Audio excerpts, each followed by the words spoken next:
ಆತ್ಮೀಯ ಬಂಧುಗಳೇ, ಶ್ರದ್ಧೆಯ ತಂದೆ ತಾಯಂದರೆ, ನಲ್ಮೆಯ ಸಾಹಿತ್ಯಾಭಿಮಾನಿಗಳೇ, ಇಂದು ನವರಾತ್ರಿಯ 5ನೇ ದಿನ. ಈ ದಿನ ನಾವು ಪೂಜಿಸುವಂತಹ ನವದುರ್ಗೆಯರಲ್ಲಿ ಒಂದು ರೂಪ ಯಾವುದು ಅಂತಂದರೆ ಅದೇ ಸ್ಕಂದಮಾತೆಯ ಒಂದು ರೂಪ. ನವದೇವಿಯ ಆರಾಧನೆಗಳಲ್ಲಿ ಪಂಚಮ ದಿನದಂದು ಪೂಜಿಸಲ್ಪಡುವಂತಹ ಸ್ಕಂದಮಾತೆ ಇವಳು ಪರಮಶಕ್ತಿಯ ತಾಯಿತನದ ರೂಪವನ್ನು ತೋರಿಸ್ತಾಳೆ. ಸ್ಕಂದ ಅಂದರೆ ಕಾರ್ತಿಕೇಯ ಅಥವಾ ಸುಬ್ರಹ್ಮಣ್ಯ ಅಥವಾ ಕುಮಾರಸ್ವಾಮಿ ಅಂತ ಹೇಳ್ಬೋದು. ಮಾತೆ ಅಂದರೆ ತಾಯಿ. ಆದ್ದರಿಂದ ಸ್ಕಂದಮಾತೆ ಅಂದರೆ ಕುಮಾರಸ್ವಾಮಿಯ ತಾಯಿ, ಅಂದರೆ ಪಾರ್ವತಿ ದೇವಿ. ಈ ದೇವಿಯ ಸ್ವರೂಪ ಹೀಗಿದೆ. ಇವಳು ಸಿಂಹವಾಹಿನಿ. ತಮ್ಮ ಕಂಗಳಿಸುವಂತಹ ಶಾಂತ ಮುಖದಲ್ಲಿ ಸೌಮ್ಯ ರೂಪವು ಕೂಡ ಕಾಣುತ್ತೆ. 5 ಭುಜಗಳನ್ನು ಹೊಂದಿದ್ದಾಳೆ. 2 ಭುಜದಲ್ಲಿ ಕಮಲವನ್ನು ಹಿಡಿದಿದ್ದಾಳೆ. 1 ಭುಜದಲ್ಲಿ ಬಾಲ ಸ್ಕಂದನನ್ನ ಅಂದರೆ ಕಾರ್ತಿಕೇಯನನ್ನ ಕೂಡಿಸಿಕೊಂಡಿದ್ದಾಳೆ. ಇನ್ನೊಂದು ಭುಜದಲ್ಲಿ ಭಕ್ತರ ಅಭ್ಯುದಯಕ್ಕಾಗಿ ಅಭಯ ಮುದ್ರೆಯನ್ನ ತೋರಿಸ್ತಾ ಇದ್ದಾಳೆ. ಇವಳನ್ನ ಪದ್ಮಾಸನ ಅಥವಾ ಕಮಲಾಸನ ಅಂತ ಕೂಡ ಕರೆಯೋದಿದೆ. ಈ ಪುರಾಣೋಕ್ತರ ಪ್ರಸಂಗಗಳು ಬಹಳಷ್ಟು ಈ ಮಾತೆಯ ಉಲ್ಲೇಖವನ್ನ ಮಾಡ್ತಾ ಹೋಗುತ್ತವೆ. ಅದರಲ್ಲಿ ಕಾರ್ತಿಕೇಯನ ಜನನ ಬಹಳ ರೋಚಕವಾದದ್ದು. ದೇವತೆಗಳು ತಾರಕಾಸುರನ ಅತಿಕ್ರಮಣದಿಂದ ಬಳಲುತ್ತಿರುವಾಗ ಶಕ್ತಿ ಪೂಜೆಯ ಮೂಲಕ ಅವನನ್ನು ಸಂಹರಿಸುವಂತಹ ಶಕ್ತಿಶಾಲಿ ಪುತ್ರನನ್ನ ಶಂಕರ ಪಾರ್ವತಿಯರಿಂದ ಜನಿಸಬೇಕು ಅಂಥೇಳಿ ನಿರ್ಧಾರ ಆಗುತ್ತೆ. ಆದ್ದರಿಂದಲೇ ಸ್ಕಂದ ಅಂದರೆ ಕಾರ್ತಿಕೇಯ ಜನಿಸ್ತಾನೆ, ತಾರಕಾಸುರನನ್ನ ಸಂಹಾರ ಮಾಡ್ತಾನೆ. ಈ ಸಂದರ್ಭದಲ್ಲಿ ಪಾರ್ವತಿ ಸ್ಕಂದಮಾತೆ ಎಂಬ ರೂಪದಲ್ಲಿ ಪ್ರತ್ಯಕ್ಷಳಾಗ್ತಾಳೆ ಅಂತ ಹೇಳುವಂತಹ ಒಂದು ಪ್ರತೀತಿ ಇದೆ. ಸ್ಕಂದಮಾತೆ ತನ್ನ ಹೃದಯಪೂರ್ಣ ತಾಯಿತನದಿಂದ ದಿವ್ಯ ಪುತ್ರನನ್ನ ಪೋಷಿಸಿ ವಿಶ್ವದ ರಕ್ಷಣೆಯಲ್ಲಿ ಮಹತ್ತರ ಪಾತ್ರವನ್ನು ವಹಿಸಿದ್ಲು. ಆದ್ರಿಂದ ಇವಳನ್ನ ದೇವಾನುದೇವತೆಗಳು ಭಕ್ತ ರಕ್ಷಕಿ ಅಥವಾ ಭಕ್ತರ ರಕ್ಷಕಿಯಾಗಿ ಇರ್ತಾಳೆ ಅಂತ ಹೇಳಿ ಪೂಜಿಸ್ತಾರೆ. ಧಾರ್ಮಿಕ ಮಹತ್ವವಂತೂ ಈ ಸ್ಕಂದಮಾತೆಯ ಬಗ್ಗೆ ಅನೇಕ. ಇವಳನ್ನ ಮೋಕ್ಷದಾತ್ರಿಣಿ ಅಂತ ಕರೀತಾರೆ. ಯಾಕೆಂದ್ರೆ ಸ್ಕಂದಮಾತೆ ಭಕ್ತರಿಗೆ ಜ್ಞಾನ ಮತ್ತು ವೈರಾಗ್ಯವನ್ನ ನೀಡ್ತಾಳೆ ಅಂತ ಹೇಳಿ ಪುರಾಣಗಳು ಹೇಳುತ್ತವೆ. ಈಕೆ ಶಾಂತ ರೂಪಿ. ಶಾಂತ ಸ್ವರೂಪದಿಂದ ಸೌಮ್ಯ ಮುಖವುಳ್ಳಂತಹ ಇವಳು ಮನಸ್ಸಿಗೆ ಶಾಂತಿಯನ್ನ ನೀಡುವಂತಹ ತಾಯಿ. ಶಕ್ತಿ ಮತ್ತು ಧೃತಿಯ ರೂಪ ಈ ಸ್ಕಂದಮಾತೆ. ಇವಳು ತಾಯಿಯ ರೂಪದಲ್ಲಿ ಜಗತ್ತಿನೆಲ್ಲರನ್ನ ಮಮತೆಯಿಂದ ಕಾಣ್ತಾಳೆ. ಸ್ಕಂದಮಾತೆಯ ಧ್ಯಾನ ಶ್ಲೋಕ ಹೀಗಿದೆ: ಸಿಂಹಾಸನಾಗತ ನಿತ್ಯಂ ಪದ್ಮಶ್ರಿತ ಕರದ್ವಯ ಶುಭದಾಸ್ತು ಸದಾದೇವಿ ಸ್ಕಂದಮಾತಾ ಯಶಸ್ವಿನಿ ಅಂತ ಹೇಳಿ ಕೇಳುವಂಥದ್ದಿದೆ. ಸಿಂಹಾಸನದ ಮೇಲೆ ಸದಾ ಕುಳಿತಿರುವ 2 ಕಮಲಗಳನ್ನು ಹಿಡಿದಿರುವ ಶುಭವನ್ನು ನೀಡುವ ಯಶಸ್ವಿನಿಯಾದ ಸ್ಕಂದಮಾತೆ ನನ್ನನ್ನು ಸದಾ ರಕ್ಷಿಸು ಅಂತ ಕೇಳ್ಕೊಳ್ಳೋದು. ಇನ್ನು ಪ್ರಾರ್ಥನಾ ಶ್ಲೋಕದಲ್ಲಿ ಯಾದೇವಿ ಸರ್ವಭೂತೇಷು ಮಾತೃರೂಪೇಣ ಸಂಸ್ಥಿತ ನಮಸ್ತಸ್ಯೈ ನಮಸ್ತಸ್ಯೈ ನಮಸ್ತಸ್ಯೈ ನಮೋ ನಮಃ ಅಂತ ಹೇಳ್ತೀವಿ. ಯಾವ ದೇವಿ ಸಕಲ ಭೂತಗಳಲ್ಲಿ ತಾಯಿಯ ರೂಪದಲ್ಲಿ ನೆಲೆಸಿದ್ದಾಳೋ ಆಕೆಗೆ ನಮಸ್ಕಾರ, ನಮಸ್ಕಾರ ಮತ್ತು ಪುನಃ ನಮಸ್ಕಾರ ಅಂತ ಹೇಳಿ. ಈ ಒಂದು ಸ್ಕಂದಮಾತೆಯನ್ನು ಪೂಜಿಸುವುದರಿಂದ ಆಗುವಂತಹ ಲಾಭಗಳು ಮತ್ತು ಉಪಾಸನೆಯ ಫಲ ಏನು ಅಂತಂದರೆ, ಸ್ಕಂದಮಾತೆಯನ್ನು ಭಜಿಸುವವರು ತಾಯಿಯ ಮಮತೆಯ ರಕ್ಷಣೆಯನ್ನು ಪಡೆಯುತ್ತಾರೆ ಅಂತ ಹೇಳ್ತಾರೆ.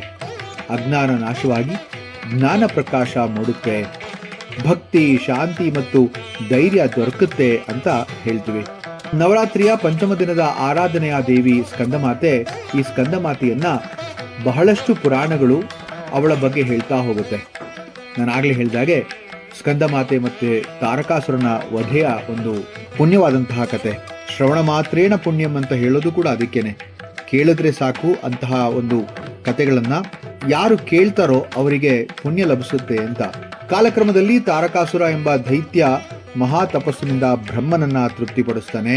ಅವನಿಗೆ ಏನು ವರ ಬೇಕು ಅಂತ ಬ್ರಹ್ಮ ಕೇಳಿದಾಗ ಶಿವಪುತ್ರನ ಕೈಯಿಂದಲೇ ನನಗೆ ಮರಣವಾಗಲಿ ಅಂತ ಬೇಡ್ಕೊಳ್ತಾನೆ. ಹೀಗೆ ಬೇಡ್ಕೊಳ್ಳೋದಕ್ಕೆ ಅವನಿಗೆ ಕಾರಣ ಏನಪ್ಪಾ ಅಂತಂದ್ರೆ, ಶಿವ ತ್ಯಾಗಿ, ಅವನು ಬೈರಾಗಿ, ವಿವಾಹ ಆಗೋದಿಲ್ಲ.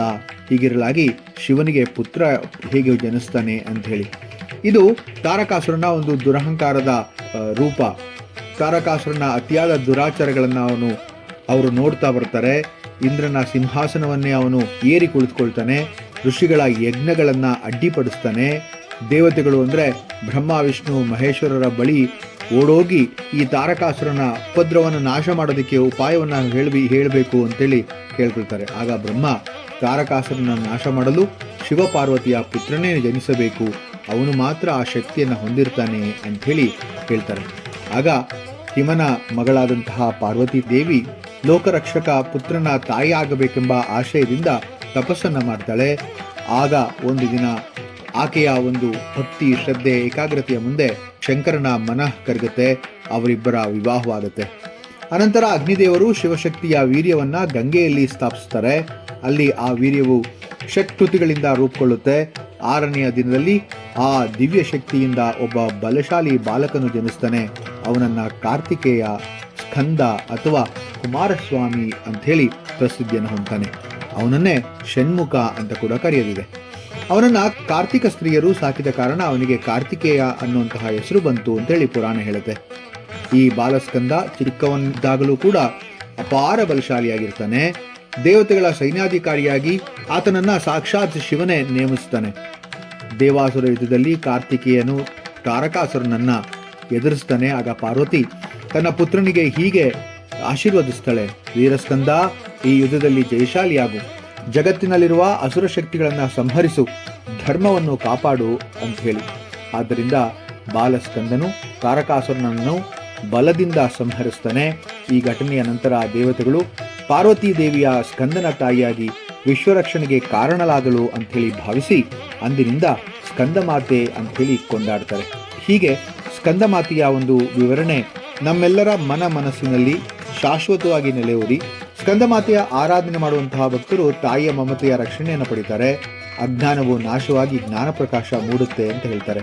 ಹೀಗೆ ಸ್ಕಂದಮಾತೆಯನ್ನ ನಾವು ಯಾವಾಗಲೂ ಕೂಡ ನವರಾತ್ರಿಯ ಪಂಚಮ ದಿನದಲ್ಲಿ ಜಪಿಸಿದಾಗ ಅಥವಾ ಭಜಿಸಿದಾಗ ತಾಯಿ ಮಮತೆಯ ಶಕ್ತಿಯನ್ನು ನೆನೆಸಿಕೊಳ್ಳುವಂತಹ ದಿನ ಇದಾಗಿರುತ್ತೆ.